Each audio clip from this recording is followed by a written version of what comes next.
Hey everybody, Ashton here with Gents, and today I'm coming to you with my top 10 most complimented fragrances for 2017. These are the fragrances that consistently got me the best reactions, whether it was in the office, in business meetings, casually with friends, or in formal settings. So without further ado, let's jump into this.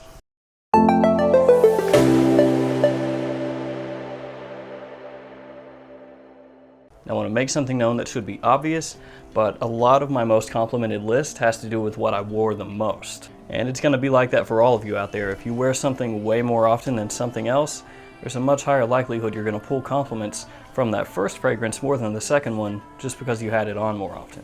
One more thing. Some of these bottles are really close to full, so you're going to be thinking to yourself, how can you be getting compliments from that if you don't even wear it? But I have backup bottles of almost all of these, so the only ones that you'll see down really low are ones that I don't have a backup bottle of. Everything else is just the new bottle I haven't touched yet. Number 10 is going to be one that doesn't really get any love in the fragrance community, and that one is Nuit de L'Homme Eau Electrique by Yves Saint Laurent. This is the newest Nuit de L'Homme flanker. If you look this up on Fragrantica, it gets tons of hate.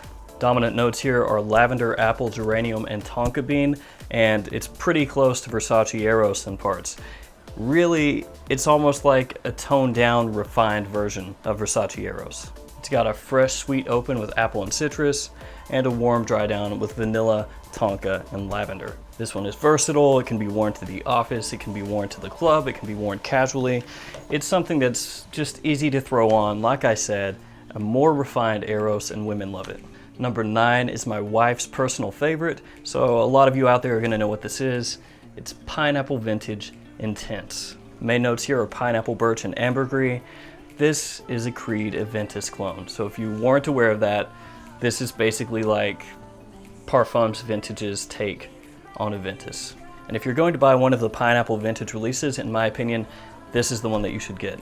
It's a better version of Pineapple Vintage Classic, and it's more versatile than Pineapple Vintage Noir. It's got a really nice bergamot pineapple open. A lot of people say it's the best pineapple opening that they've smelled in any fragrance, and the dry down is a light birch, ambergris, and patchouli, giving a little bit of smoke, but not too much here.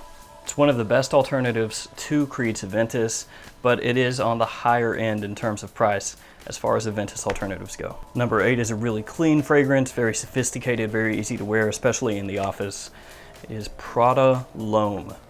This one is very clean, again, sophisticated, refined, perfect for office wear, really nice to wear casually, very good in high heat, spring, summer, even fall. It's just a very versatile, super clean fragrance. This one is a Prada fragrance. Most Prada fragrances for men come across very clean, very fresh, easy to wear in spring and summer. You could pull this one off in fall as well. It's something that you spray on when you get out of the shower. You're gonna smell sophisticated, refined, and fresh for the entirety of the fragrance. Again, very easy to wear in the office, very easy to wear casually.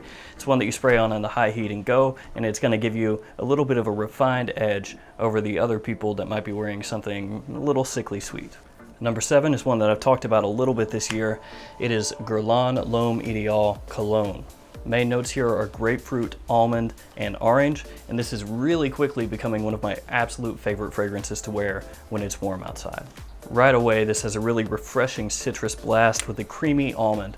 And that might sound a little bit weird, but the almond here is not off-putting to me at all. It just adds a really nice creamy texture to the entirety of the fragrance. It makes a nice pleasant scent cloud. It actually lasts longer than you might think. It just doesn't project all that far. There's also a touch of vetiver in the base that kind of changes things up a little bit as it dries down. It's a fantastic warm weather fragrance. It's different than all the other citrus fragrances because that almond just takes it another direction. It's something I haven't smelled before, and this one is one of my absolute favorites. Number 6 is one that's a little bit better for cooler weather. This is not a warm weather fragrance in my opinion, and it gets slept on a little bit. This is a really popular line, but this one doesn't seem to get talked about as much nowadays. It is Prada Luna Rossa Extreme. As you can see on this one, I'm running low and I don't have another bottle yet. Main notes here are gonna be black pepper, vanilla, and lavender. And right off the top, you get a big blast of black pepper and lavender. And I'll tell you that that's gonna be off-putting to some people. Anytime you get hit with a big blast of pepper, it's immediately gonna turn away probably half the people that smell it. But if you make it to the sweet lavender, amber, vanilla dry down, you're probably going to like this one, because I pull lots of compliments in the cooler weather wearing this, but it's all about the dry down for me. This one works better off my skin if people can pick it up subtly. It's not one that I really want to choke people out, but if people get close by and they can pick up whiffs in the dry down, it works wonders. Number 5 is one that's not really surprising. It's easy to wear, it's a dumb reach, you can spray it on and go in almost any situation and people are gonna love it. It is Versace Dylan Blue. Main notes here are ambroxan, grapefruit, incense, and bergamot, and this is going to accomplish pretty much the same thing that Aqua Atlantique, Sauvage, and Bleu de Chanel are going to do. This opens up with bergamot and ambroxan, which is super popular nowadays. There's also a touch of incense in the dry down. It's just a really versatile, people-pleasing, mass-appealing scent. It works in almost any situation and garners compliments very, very easily.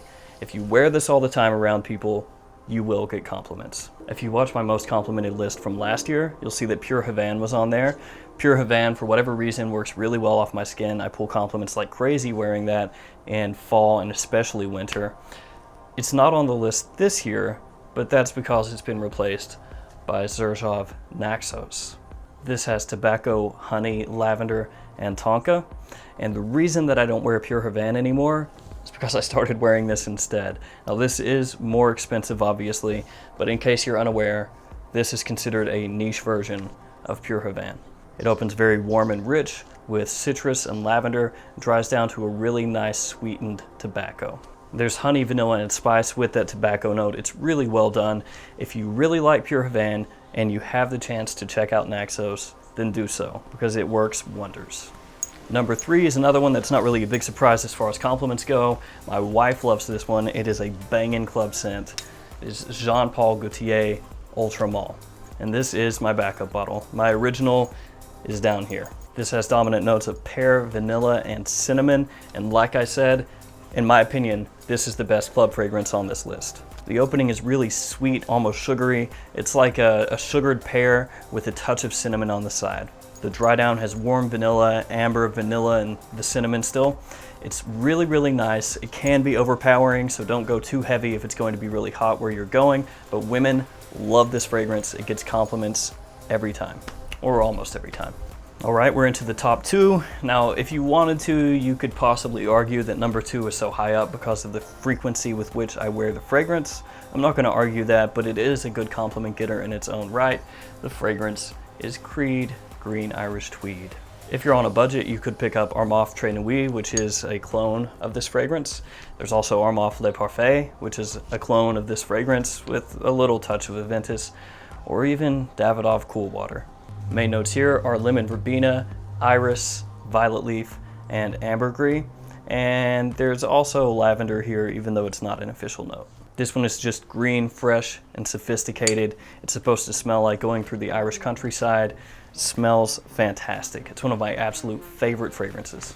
I wear this one spring through fall, and this one is just almost like an automatic when I go into the office sometimes. If I'm not exactly sure what I want to wear, if I'm going out somewhere casually, or like I said, to work, I wear that. And I do get compliments fairly often, but it is usually from people 25 years and older. And that's gonna take me to number 1 for this past year. That fragrance, not a huge surprise, Creed Aventus.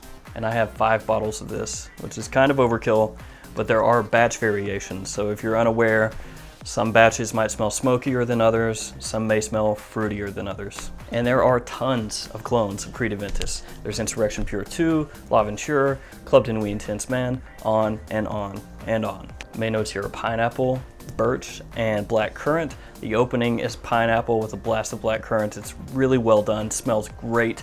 Honestly, the first time I smelled this years ago, it blew me away. The main thing that you're gonna get from the dry down is the smoky birch, and depending on what type of batch you have, it may be smokier or it may not have as much smoke. If you want more information on those batch differences, you can Google it because there's a lot out there. And for what it's worth, guys love Aventus just as much as girls. I've gotten as many compliments from guys wearing this as I have women. And one thing that happens almost without fail with Aventus is when I wear it and I go out to either pick someone up or I get into their car, they always compliment me. I don't know if it's because we're in that tight space, but I always get compliments in that situation. And because Aventus is Aventus, it's my go-to dumb reach fragrance. If I'm going out with friends, if I'm gonna go to a show, anything like that, I just grab it and go. All right, guys, those were my top 10 most complimented fragrances for the past year. I will see you guys a year from now with my top 10 most complimented list from now until then. So as always, thank you so much for watching. I appreciate all your support. I'll see you guys next time.